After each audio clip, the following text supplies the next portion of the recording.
Is social media a form of archiving? How do you manage to pursue different creative interests at the same time? What has studying for a PhD in digital humanities been like? Welcome to another episode of Crash Culture.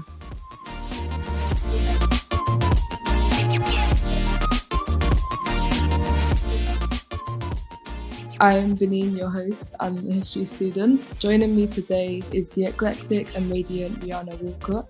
Rianna is a writer, a PhD candidate at King's College London, co-founder of Project Myopa, professional jazz singer, and the parent to the cutest of dogs.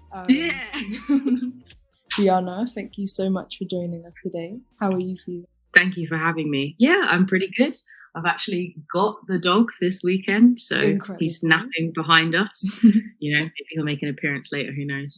But yeah, I'm doing all right. Thank you very much for having me.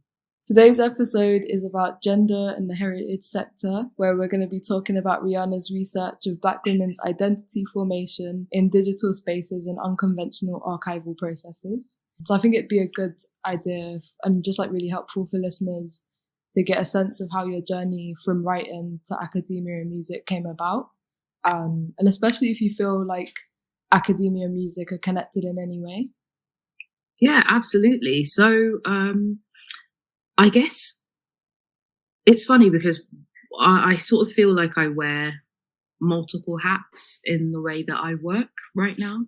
So whenever I give a bio, for instance, I love the bio you had for me, by the way. It was really nice.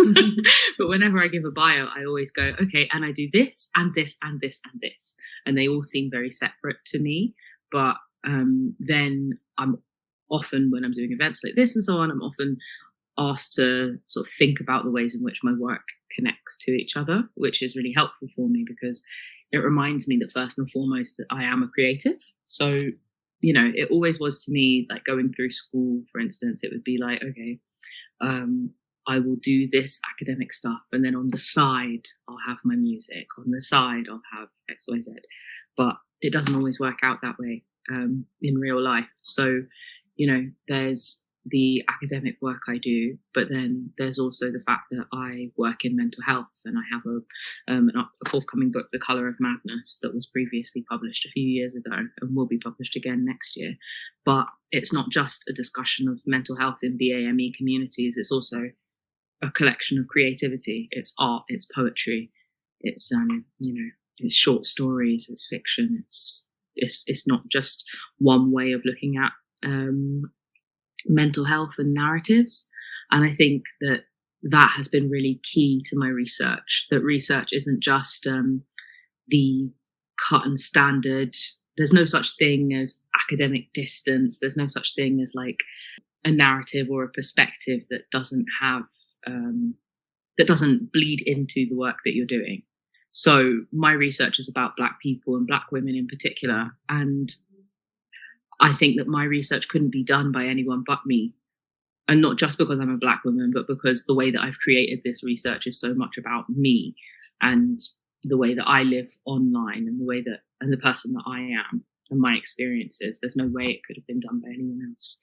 I think that goes for so much of the kind of stuff that happens in academia, that I think a lot of people think that, there's this fiction of neutrality, that to be an academic is to be very cishet straight, cishet white male kind of thing, to, be this idea of a neutral that means that you can do your research without any part of you bleeding into it. And, you can look at quite dispassionately at different things, but I don't think that that's possible. So yes, all of the sort of creative things that I do, the stuff that I do to keep me a full and rounded person is very important to the research I do as well. So I research things like Black Twitter and, the way that Black people speak online. And that's important because I am a Black person online and I engage with all of these conversations, and they're fun and they're really important to me, and they're important in the way that I view the world. They're very key to the way that I engage with the world, and that has to be a key part of my research too. Where did the journey toward getting to this point begin, or like what was like the general trajectory? Rather than it being like a journey in a traditional sense, it's very funny when you're an academic that's just never left school. Like, I've never had a September where I wasn't starting a new school year in my life. Do you know what I mean? Like, since starting nursery, that's it. Like, I've just been going. So it's not really a journey as such in the way that other people think about like journeys to their careers. I just never stopped. Do you know what I mean? So, you know, it's more that the only thing that's ever happened is that I've added things on, you know, but at the core of it, I'm still just someone packing up a school bag on the 1st of September, buying a new pencil case. Like, nothing's really changed. So I guess the only thing that really changes is that, like, eventually after a certain period of time, the number of people drops off and the interest that you have narrows, and you end up reading, writing, researching stuff that other people aren't talking about yet. You know, there's still always people to learn from. I'm still being taught. It's just that you're not being taught in as formulaic a way as you were before. Like, there's no one who has all of the answers. Like, you get to this point where you're going, actually, this is what the answer is, and I'm going to tell you because no one else has said it yet. That's the only thing that changes. So I had this idea, like, when I was in year 13 and looking to go to university, I wasn't sure whether I was going to go to university and study English Lit or music. And I sort of decided that I would do English Lit, but my promise to myself was that I would continue to be musical forever, because I was like, it would be easier for me to go and study an academic subject like English Lit and keep up with being a musician than it would be to do it the other way around. And that's pretty much been, I never really went back on that from 18 to 27. That's kind of what I said. So, you know, I make sure, and it's not even it's more of a well-being thing than anything else. Like, when I'm not making music or art in some way, I'm quite unhappy. So it's been a really natural part of my life to be musical alongside everything since I was about 8. So it's just normal. Again, it's more of the same. And it seems like it comes from a very like intuitive place as well. Yeah, I mean, my tastes haven't changed very much. You know, as you said, like intuitive, or, you know, something that was quite natural. Like, I knew I liked jazz from 8 years old, and I still like jazz at 27. So it's kind of been like that, you know. Yeah. So I'm really interested in knowing where your research is at, especially because like PhDs are just constantly shifting. But you've been working on it for quite a while now. I'm interested in knowing like what point you've reached. Oh God, the hand wringing, crying stage. That's the stage I'm at. So it's due in spring. I'm trying to get a first draft in the next few months. Basically, it still is all to play for. That's kind of how it feels right now. Like, I still feel like I'm learning so much at every point in this PhD. I don't feel like I've made that many strides into definitively saying things yet, if you get me, which I'm hoping the next sort of 6 months will be for me. That bit where you say, okay, here's what it is and here's what it is now. So I've published little bits and pieces, not very much yet.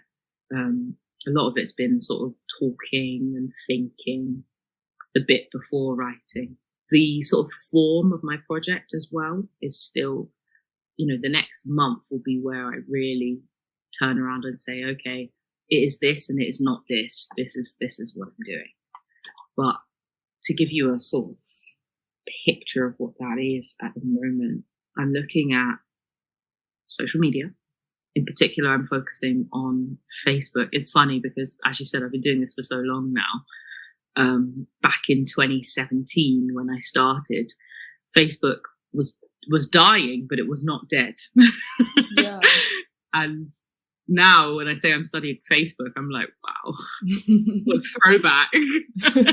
Studying Facebook, oh my God, who knows her? But yeah, like at the beginning of conceptualizing this project, when I was starting to think about it, 2015, 2016, that was Facebook's heyday when it came to like loads of groups and like activist spaces and online spaces where, you know, Black people gathered. And now it's no longer that space in quite the same way it was. But yeah, so I'm talking about that, but also mainly like thinking about Black Twitter. I'm thinking about how Black people speak online and what that says about identity and, you know, what that says in a Black British context in particular, because a lot of the sort of research is focused on African Americans. And, you know, I'm kind of interested in the sort of multiple and divergent ways of being Black online and what that looks like and how we express it and how we draw our own personal barriers and lines, linguistically and otherwise. So, yeah, in a nutshell, that's what I'm doing. Are you looking at like, because especially online and especially on Twitter, there's like a merging of lots of different cultures. Like, are you sort of looking at like a culture that has been created through the combination of all the different kinds of people on Twitter, or is it more of like understanding that these are separate things in the world outside of the digital? Well, yeah, I mean, so where I'm at right now, one of the things I'm looking at right this second is looking at sort of like Black British language, both online and offline. And one of the things that people think about or use most commonly to talk about how Black people speak in the UK is MLE, Multicultural London English, which obviously has its flaws because it doesn't just apply to London and many influences that come from so many different places that, you know, it's you know, not something that you can quite neatly say this is how this category of people speak. So yeah, it's a very complicated one that does span lots of different cultures and groups. Do you end up doing like linguistic analysis as well through that? Yeah, much to my regret. Like I'm not a linguist, but this is the weirdest thing about research, I think, because like I took a little 2 years of linguistics at university as like a little side, you know, when you take your electives in the first couple of years, and thought, oh, this is super interesting. Toyed with the idea of doing it as a, you know, of doing it alongside English literature, and then decided that would be way too much work. And now, bloody 5 years later, I'm like, yeah, linguistics, that's the one. And it's awful because I absolutely do not have the qualifications. I don't know what I'm doing. So it's funny because it's when you realize that disciplines are a complete scam. Like, they don't mean anything. Like, yeah, I, from an English literature background, now I'm a digital humanist, and now I'm looking at linguistics. Like, it means nothing. I'm just interested in what I'm interested in, and that fits where it fits. So yeah, unfortunately, I'm now going to have to learn something woebetide. I'm so upset about it. Hate learning, but yeah, what can you do? You describe Twitter and wider social media spaces as collaborative Black managed archives. Could you speak more to this unconventional archive and what an archive means for you and what an archive can offer? Absolutely. So when I think of an archive, or I think when a lot of people think of an archive, you think about buildings, you think about kind of quite colonial projects where, you know, the management of knowledge and who is allowed to access it and the decisions about what belongs in that archive are made by like a very small elite or whatever. But then I also think about my friends that are historians and who have decided to visit other kinds of archives, like the Black Cultural Archives in Brixton, for instance, and thinking about spaces and the ways that Black people and other groups, other marginalized groups who are traditionally removed from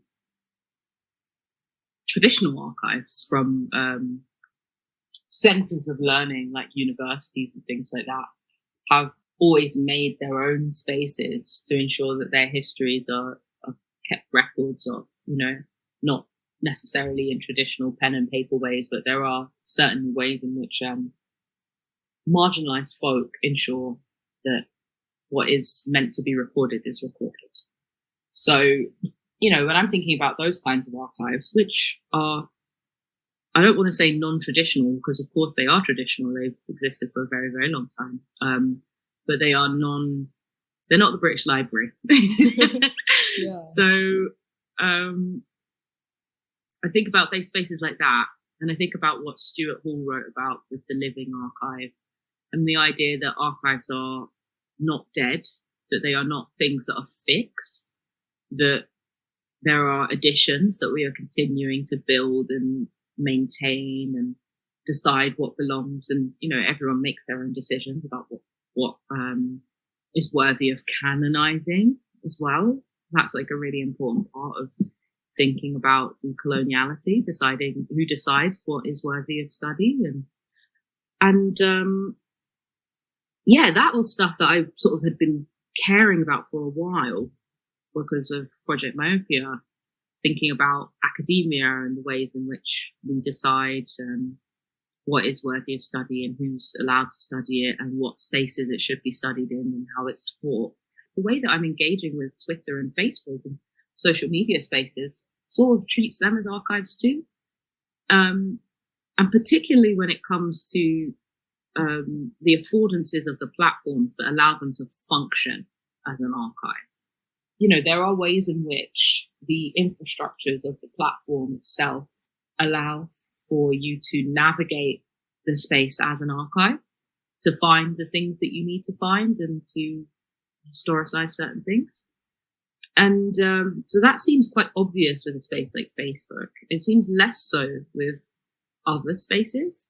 So a space like Twitter, for instance, I was interested in the ways that Twitter doesn't function incredibly well as an archive in some ways. You've got the hashtags, of course, that group certain topics, but if you're writing about something and you don't use a hashtag, then it's not going to be groups in that way, right? So there are so many ways that people get around that, which to me is also a really interesting the ways that archives can be resistant, the way they can be radical, because the choices that people make to maintain those archives, to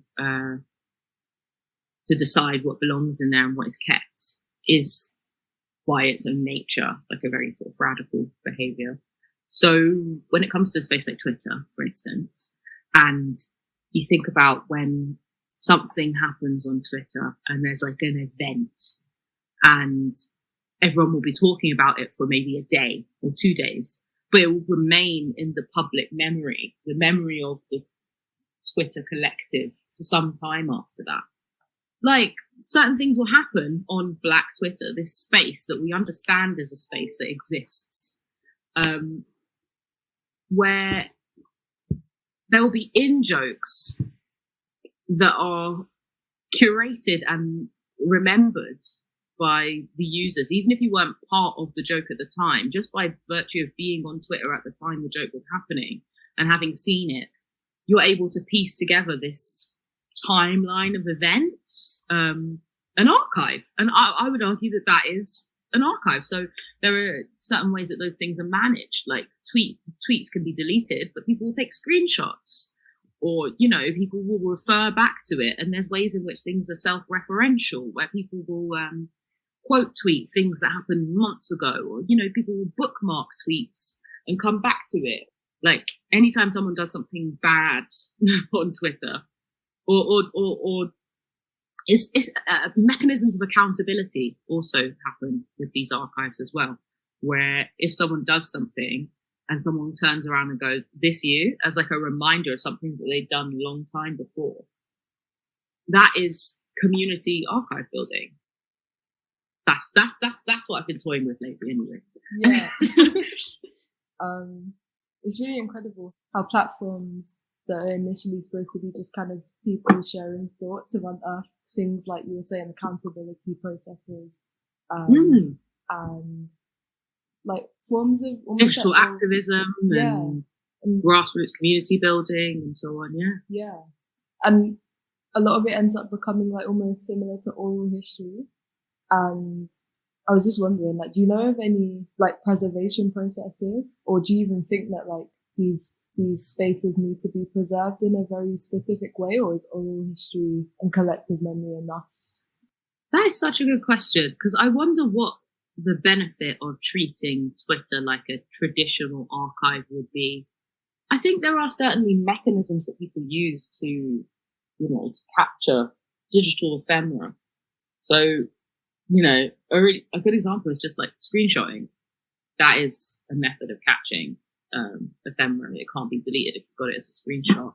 But in terms of these sort of smaller intra-community processes where, thinking about Twitter archives in that sense as something that I'm not so sure that would be beneficial. I guess it's a sticky one. It's an ethical one, because do people consent to have their thoughts archived in that kind of way as well? I don't know. I don't know what the answer is to that one, actually. Even just speaking very strictly about the way that Twitter functions with its privacy and data laws and things like that.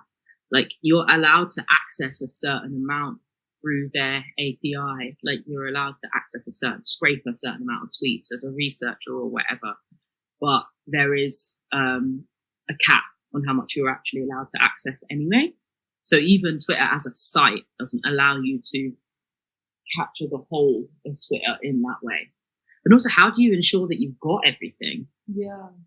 Like, that's one of the things that I definitely come up against because, I'm one person, and I'm one person who's very embedded in the research they're doing. So the tweets and the things that I see are coming to me, and I'm aware that they are coming to me through the lens of my own positionality. Like, it is dependent on the people that I follow. It's dependent on the spaces that I'm in. It's dependent on the time of day that I'm on Twitter and all sorts of things like that. I know that I'm not getting a full picture, and I don't know who could get a full picture. So there's just so many things to consider, and like people's consent to that as well. Yeah. So every time when I'm writing about this, I have to sort of make the caveat that actually this is what I'm learning. The inferences I'm drawing are centered around myself as a researcher too. Yeah. And that's like quite a fundamental like history question as well. You can never really get like a full picture of anything, but it feels so much more tangible when it's kind of like in front of you on a digital space. Yeah. Especially when it's like, oh, I've got all this data. I've been able to scrape all this data, and it looks really good and it looks really complete. But that doesn't mean it is. Yeah. Like it's a fallacy.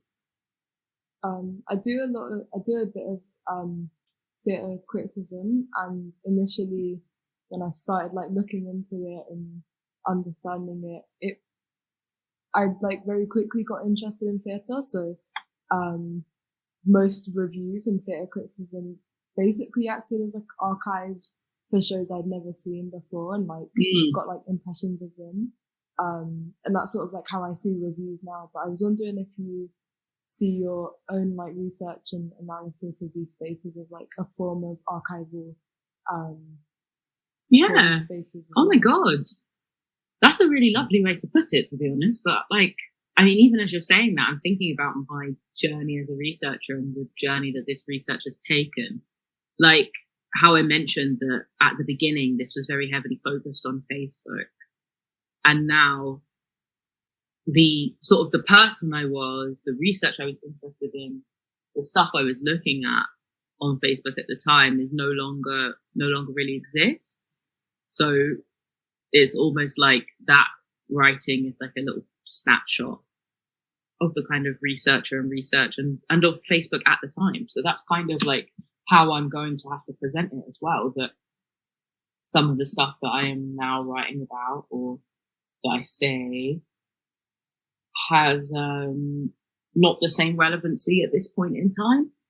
You know, like the project itself as something that lasts over around 4 years, or 4.5 years plus pandemic, is something that changes so much from the beginning to the end that you could definitely, in a sort of meta kind of way, call it an archive of the way that you were thinking at a certain period of time, and a snapshot. Because this is the thing, you can't draw any huge conclusions about Facebook or Twitter or anything like that in a project that only lasts 4 years, because it changes too quickly. It's a completely different space.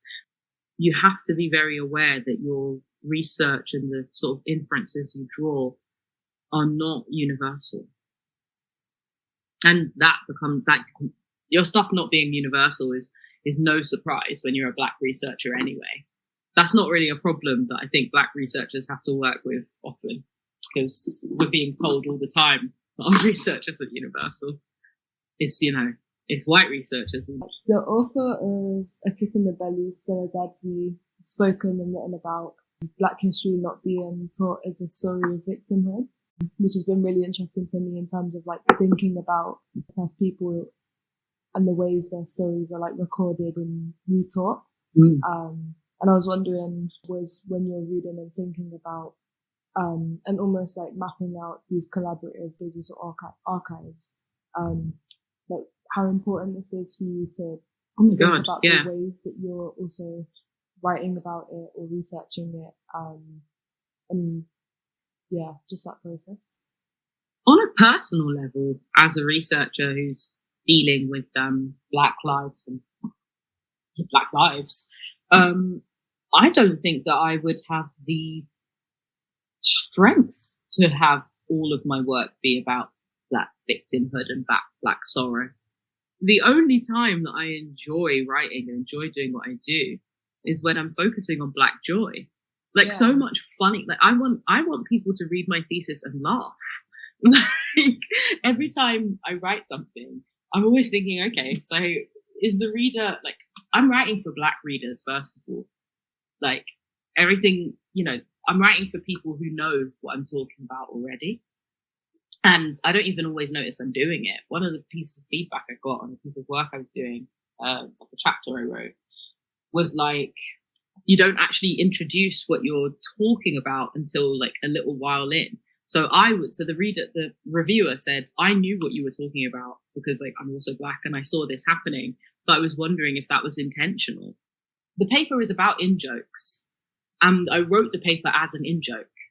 So if you weren't in on the joke, you wouldn't even understand the paper until about 3 or 4 pages in. And like, to me, that's such a personal victory, like to be able to write about Blackness, Black joy, and Black jokes, Black in-jokes that require being Black to understand in an academic format that still celebrates Blackness and Black people. Like, to me, that's so much fun. That's such a thumbs up to the institution. That's everything I want to do. And I just think that if I weren't able to do that, what a misery this would be. Like, I can't go through Black Twitter and explain why all the jokes are funny. Like, that's the best way to ruin a joke. Like, I think that I'm there to document and to laugh and to make other people who are also there laugh. And that is what brings me the most joy in my thesis.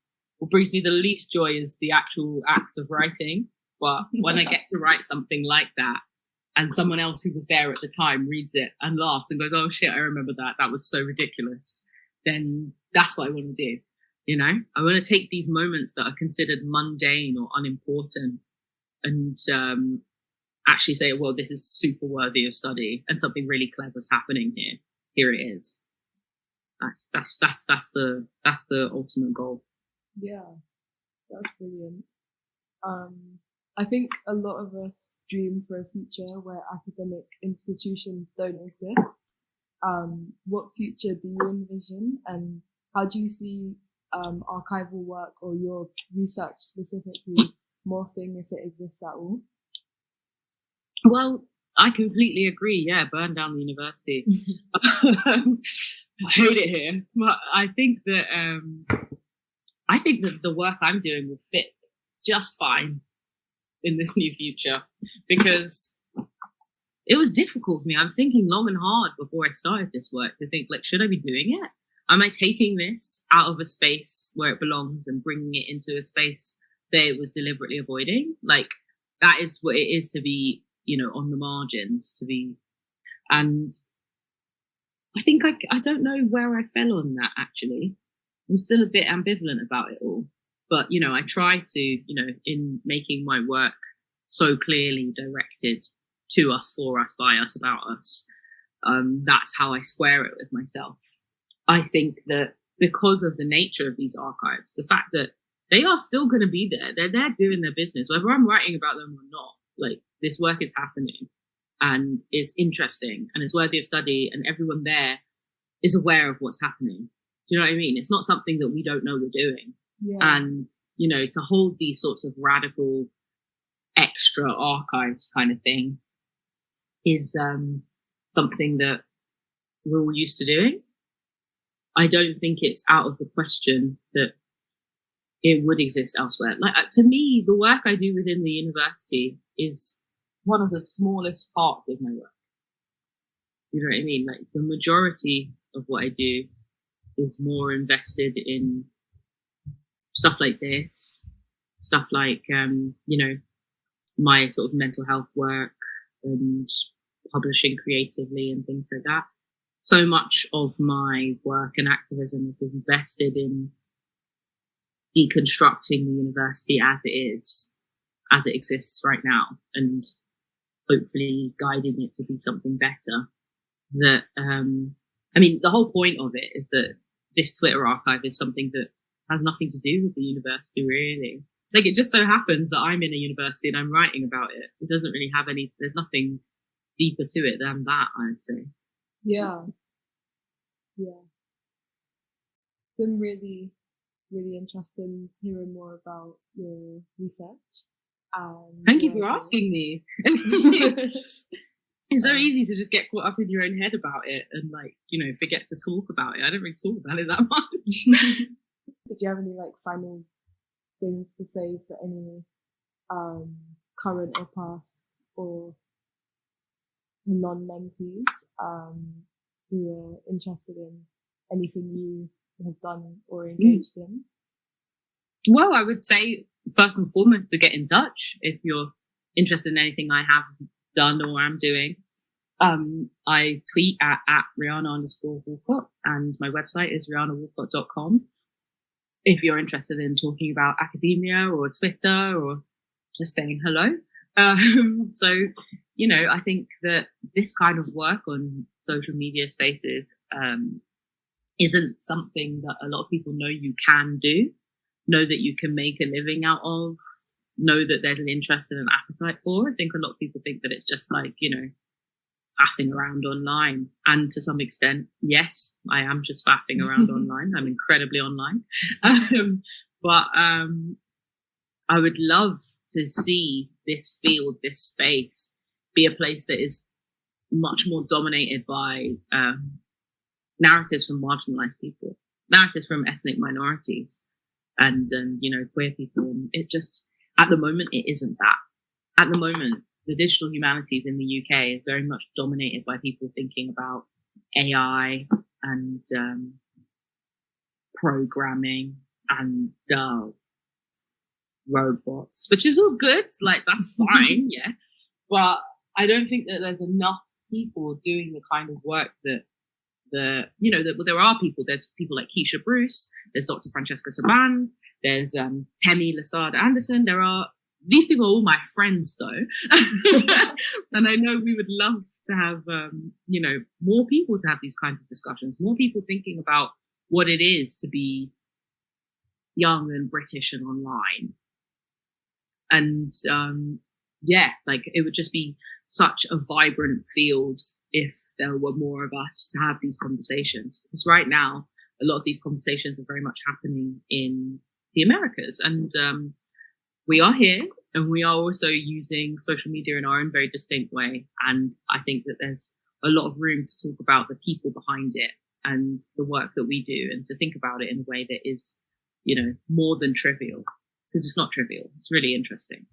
So yeah, I would just like to use that moment as like a widespread call out that if you're interested in any of the sorts of things that I've said today, or you think that there's anyone that could be interested, like, please do get in touch, and I'll do everything in my power, my limited power, to get you on the track to start to sort of join us in theorizing around this kind of stuff, because it needs new blood. In a previous interview, you've mentioned that you did a lot of baking at the start of the pandemic.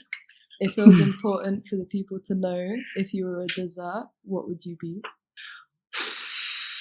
Oh man, I've never been asked that before. I'd probably be a sticky toffee pudding. Incredible. That's not something that I tend to make, because I think when you find a good sticky toffee pudding, it's like the best sticky toffee pudding. It can be done really badly, it can be done really well, and it's very comforting, very stodgy, like no one's gonna say no, like it's a little bit overly sweet sometimes, but still just a stand-up dessert. And I think I'd like for people to think of me that way, as a stand-up dessert. Yeah, perfect texture as well, I think. Yeah. Thank you so much. Just love Thank you for having me.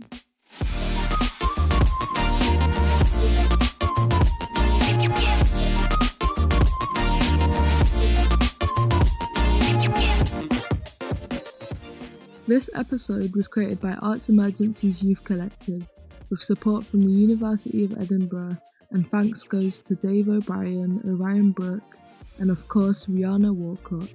See you next time.